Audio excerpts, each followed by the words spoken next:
Mirë të Uzuni e ka nisur kampionatin në mënyrën më të mirë në MLS, duke shënuar 4 gola e duke dhënë 4 asiste të tjerë në 10 ndeshjet e para të kampionatit.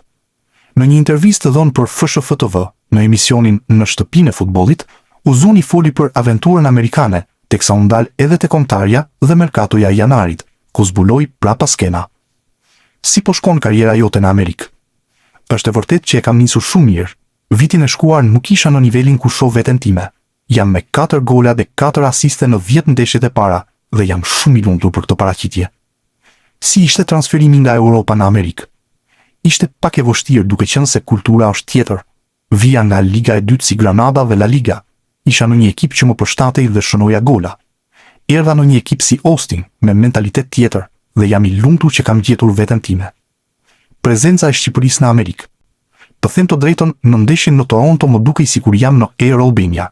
Në çdo ndeshje që luaj jashtë dhe në shtëpi, ka flamuj shqiptar, dhe është diçka e mirë që nuk e harrojnë kurrë Shqipërinë. Ka qenë vit i suksesshëm për kombëtaren. Si e vlerëson ti në total? Aman mos na e kujto të lutem.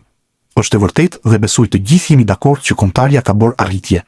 Të shkosh në play-off nuk është e lehtë. Kemi bërë maksimumin dhe ndeshje të mira me Serbinë, si në Tiranë, ashtu edhe atje. Nuk ishte e lehtë dhe ishte penguin. Jeni një nga më të rëndësishmit në skuadër. Si e ke parë veten? Normalisht jam i lumtur sepse për një futbollist është arritja më e madhe të përfaqësosh kombin dhe mendoj është arritja më e madhe të luash për Shqipërinë.